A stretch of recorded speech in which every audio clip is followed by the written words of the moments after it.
ಇರಬಹುದು. ಆದರೆ ಈಗ ನಮ್ಮ ಮನೆ ಪರಿಸ್ಥಿತಿ ಹಾಗಿದೆ.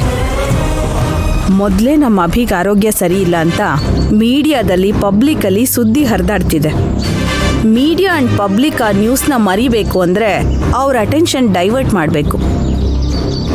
ಅದಕ್ಕೆ ಪರಿನ ಈ ಮನೆಗೆ ನನ್ನ ಸೊಸೆಯಾಗಿ ಕರ್ಕೊಂಡು ಬರ್ತೀನಿ.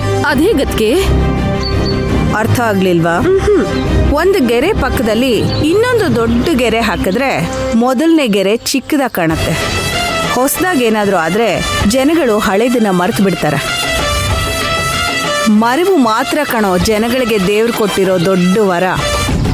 ಅದಕ್ಕೋಸ್ಕರನೇ ಈ ಪರಿನ್ ಇಟ್ಕೊಂಡು ನಮ್ಮ ಕುಟುಂಬಕ್ಕೆ ಇವಾಗ ಬಂದಿರೋ ಆ ಕೆಟ್ಟ ಹೆಸರನ್ನ ನಾನು ಸರಿ ಮಾಡೇ ಮಾಡ್ತೀನಿ. ಅಕ್ಕ, ಅದು ನಾನೇನು ಹೇಳಿದ್ರು ಅಡ್ಡಬಾಯಿ ಹಾಕಬೇಡ. ನಾನು ಹೇಳಿರೋ ಪ್ಲಾನ್ ಬಗ್ಗೆ ಚೆನ್ನಾಗಿ ಯೋಚನೆ ಮಾಡಿ ನೋಡು, ಎಲ್ಲ ಅರ್ಥ ಆಗತ್ತೆ. ಅಕ್ಕ ಅಕ್ಕ ಅದಕ್ಕೆ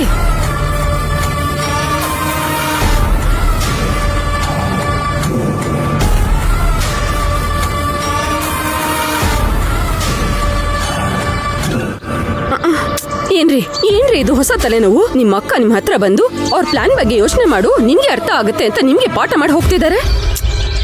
ಈಗ ಯಾಕ್ರಿ ಸಡನ್ ಆಗಿ ಸಂಬಂಧ ಇಲ್ಲದೆ ಅರ್ಜುನ್ಗೆ ಮದ್ವೆ ಮಾಡೋ ಯೋಚನೆ ಮಾಡ್ತಿದ್ದಾರೆ?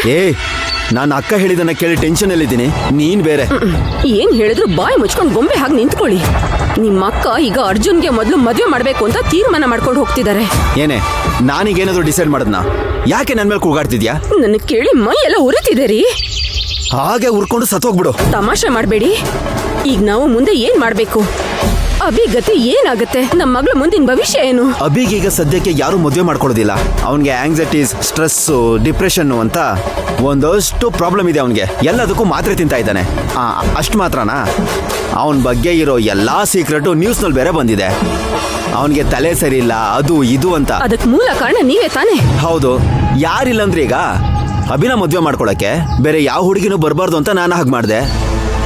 ಈಗ ಅದೇ ಬೂಮರ್ ಆಂಗಲ್ ತರ ನಮ್ಗೆ ಬಂದು ಹೊಡೆಯುತ್ತಂತ ನಾನೇನಾದ್ರೂ ಕನ್ಸ್ಕೊಂಡಿದ್ನ? ಅಯ್ಯೋ, ಈಗ ಮುಂದೆ ಏನ್ ಮಾಡ್ಬೇಕು ಅಂತಿದ್ದೀರಾ ಅದನ್ನ ಹೇಳಿ. ಮೊದಲು ನನ್ನ ಮೇಲೆ ಕೂಗಾಡೋದನ್ನ ನಿಲ್ಸು. ನನಗೆ ಯೋಚನೆ ಮಾಡಕ್ ಬಿಡು. ಈ ಜನ್ಮದಲ್ಲಿ ಅಭಿಗೆ ಯಾವುದೇ ಕಾರಣಕ್ಕೂ ಮದುವೆ ಆಗೋದಿಲ್ಲ. ಅವನೊಬ್ಬ ಹುಚ್ಚ ಅಂತ ಯಾರು ಮದುವೆ ಆಗಕ್ ಬರಲ್ಲ. ಅದು ಒಂದ್ ರೀತಿಲಿ ನಮ್ಗೆ ಒಳ್ಳೇದೇನೆ. ನಮ್ ಶ್ರುತಿಗೆ ರೂಟ್ ಕ್ಲಿಯರ್. ಅದಕ್ಕೂ ಮುಂಚೆ ಅರ್ಜುನ್ಗೆ ಮದ್ವೆ ಅಂತ ನಿಮ್ಮ ಅಕ್ಕ ನಮ್ ತಲೆಗೆ ಹುಳ ಬಿಟ್ಟು ಹೋಗ್ಬಿಟ್ರಲ್ಲ. ಇರ್ಲಿ ಬಿಡು.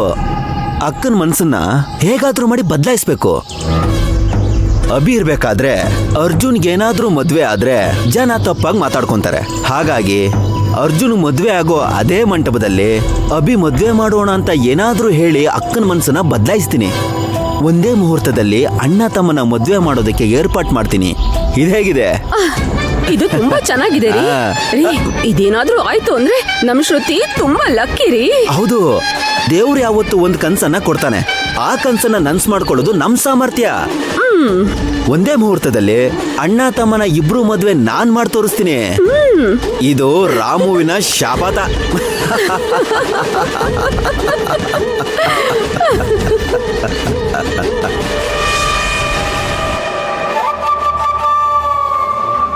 Sir, coffee. Thank you. Okay sir.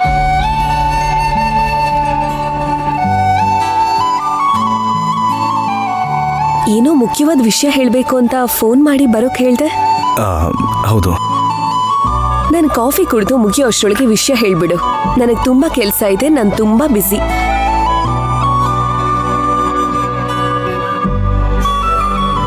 ಬರೀ ನಿನ್ನನ್ನು ನೋಡಿ ಟೆನ್ಷನ್ ಮಾಡ್ಕೋಬಹುದು, ಕೋಪದಿಂದ ಮಾತಾಡ್ಬೋದು, ನನ್ನ ಬಗ್ಗೆ ಏನೇನೋ ಅರ್ಥ ಮಾಡ್ಕೊಂಡಿರ್ಬೋದು. ಆದರೆ ನಾನು ನಿನ್ನ ನೋಡುವಂಥ ದೃಷ್ಟಿ ಮಾತ್ರ ಒಂದೇ ಥರ. ಒಂದೇ ದೃಷ್ಟಿ ಅಂದ್ರೆ? ನನಗೆ ನೀನಂದ್ರೆ ತುಂಬ ಇಷ್ಟ. ಬರೀ ಏನಾಯ್ತು? ಸುಡ್ತು.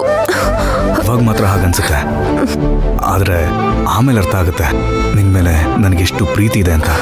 ವಿಷಯ ಏನಂತ ಹೇಳು. ಇನ್ನೂ ಯಾಕೆ ಅರ್ಥ ಆಗದಿರೋ ಥರ ಆಡ್ತಿದ್ಯಾ? ನಾನು ನಿನ್ನ ಜೊತೆ ಕಳೆಯುವಂಥ ಟೈಮ್ನ ತುಂಬ ಪ್ರೀಷಿಯಸ್ ಆಗಿರೋ ಟೈಮ್ ಅಂತ ನಾನು ಫೀಲ್ ಮಾಡ್ತೀನಿ. ನಿನ್ನ ಜೊತೆ ಇದ್ದಾಗ, ನಿನ್ನ ನೋಡಿದಾಗ, ನಿನ್ನ ಜೊತೆ ಮಾತಾಡುವಾಗ ಈ ಟೈಮ್ ಮುಗಿದು ಹೋಗಲೇಬಾರ್ದು, ಹಾಗೇ ಹೋಗ್ತಾನೆ ಇರಬೇಕು ಅಂತ ಅನ್ಸುತ್ತೆ. ನಿನ್ನ ಬಗ್ಗೆ ನಾನು ಯೋಚನೆ ಮಾಡಬೇಕಾದ್ರೆಲ್ಲ ನನ್ನ ಮನ್ಸೊಳಗೇನೋ ಹೇಳಕ್ಕಾಗದೇ ಇರೋಂಥ ಸಂತೋಷ. ಹೊಟ್ಟೆಲಿ ಚಿಟ್ಟೆ ಓಡಾಡ್ದಂಗೆ ಫೀಲ್ ಆಗುತ್ತೆ. ಇದೆಲ್ಲ ನನಗೆ ತುಂಬ ಹೊಸದು. ನಾನು ಇಷ್ಟು ದಿನದಲ್ಲಿ ಇಂಥ ಫೀಲಿಂಗ್ಸ್ನ ಯಾವತ್ತೂ ಅನುಭವಿಸೇ ಇಲ್ಲ ಬರೀ. ನನಗಂತದೇನೂ ಅನ್ಸಿಲ್ಲ. ನೀನು ನಾಟಕ ಮಾಡಿದೆ ನಿನ್ನ ಫೀಲಿಂಗ್ಸ್ಗಳಿಗೆಲ್ಲ ನಿನ್ನ ಮನ್ಸೊಳಗೆ ಒಂದು ಚಿಕ್ಕ ಜಾಗ ಕೊಟ್ಟಿದ್ರೆ ಖಂಡಿತ ಅದು ನಿನಗೂ ಅನ್ನಿಸ್ತಿತ್ತೇನೋ. ಆದರೆ ನಿನಗೆ ನೀನೇ ಒಂದು ಬೇಲಿ ಹಾಕೊಂಡು ಬದುಕ್ತಾ ಇದೆಯಾ.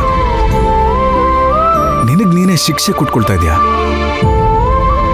ಪ್ರೀತಿಗೆ ಜೀವ ಬರ್ತಿದ್ರು ಅದನ್ನ ನೀನೇ ಕೊಲ್ತಾ ಇದೆಯಾ. ಅದೇ ಯಾಕೆ ಅಂತ ನನ್ಗೆ ಅರ್ಥನೇ ಆಗ್ತಿಲ್ಲ. ನೀನು ನನ್ನ ಮೇಲೆ ಕೋಪ ಮಾಡ್ಕೊಳ್ಳೋದು, ನನ್ನ ಬೈಯೋದು, ನನ್ನ ಫೋನ್ನ ಟಕ್ ಅಂತ ಕಟ್ ಮಾಡೋದು, ನನ್ನ ನೋಡಿದ ತಕ್ಷಣ ಅವಾಯ್ಡ್ ಮಾಡೋದು, ಸರ್ಪ್ರೈಸಿಂಗ್ಲಿ ಅದು ಕೂಡ ನನಗೆ ತುಂಬಾ ಇಷ್ಟ ಆಯಿತು. ನನಗೆ ಕೋಪನೇ ಬರ್ತಿಲ್ಲ. ಈ ಫೀಲಿಂಗ್ಸ್ಗೆ ಏನಂತ ಹೆಸರಿಡ್ತೀಯ? ಇದಕ್ಕೆ ಮೆಂಟಲ್ ಇಶ್ಯೂಸ್ ಅಂತಾರೆ. ಒಂದೊಳ್ಳೆ ಸೈಕಿಯಾಟ್ರಿಸ್ಟ್ನ ಹೋಗಿ ನೋಡು. ನೋಡಿದ್ಯಾ ನೀನ್ ನನ್ನ ಹುಚ್ಚ ಅಂತಿದ್ಯಾ. ಆದ್ರೆ ಇವಾಗ್ಲೂ ಕೂಡ ನನಗೆ ನಿನ್ ಮೇಲೆ ಕೋಪನೇ ಬರ್ತಿಲ್ಲ. ನೀನ್ ನನ್ನ ಮೇಲೆ ಕೋಪ ಮಾಡ್ಕೊಳ್ಳೋ ತರ ನಾಟಕ ಆಡ್ತಿದ್ಯಾ ಅಂತ ಅನಿಸ್ತಾ ಇದೆ. ಅಯ್ಯೋ ದೇವ್ರೇ, ಯಾಕಯ್ಯ ಹೀಗ್ ಮಾತಾಡಿ ಹಿಂಸೆ ಕೊಡ್ತಾ ಇದೀಯಾ? ನನಗೇನಯ್ಯ ಬೇಕು? ಇಷ್ಟು ದಿನ ನೀನು ನನ್ನ ಜೊತೆ ಒಬ್ಳು ಫ್ರೆಂಡ್ ಆಗಿ ನಡ್ಕೊಂಡೆ. ಈಗ ಅದನ್ನು ದಾಟಿ ನೆಕ್ಸ್ಟ್ ಸ್ಟೆಪ್ಗೆ ಹೋಗೋಣ ಅಂತ ಅನಿಸ್ತಾ ಇದೆ. Next step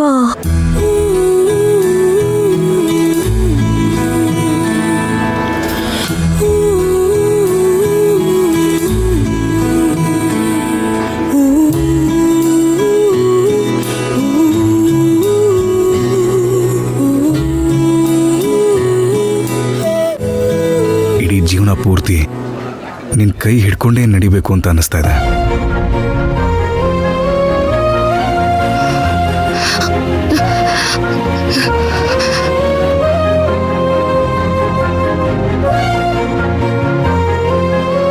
please wait.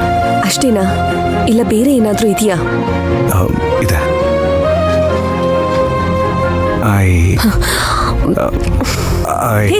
No no no no. ಏನ್ 2 ವರ್ಡ್ನ ನೀನ್ ಹೇಳ್ದೆ ಅನ್ಕೋ ಅಷ್ಟೇ. ಆಮೇಲೆ ಬಿಡು. I love you.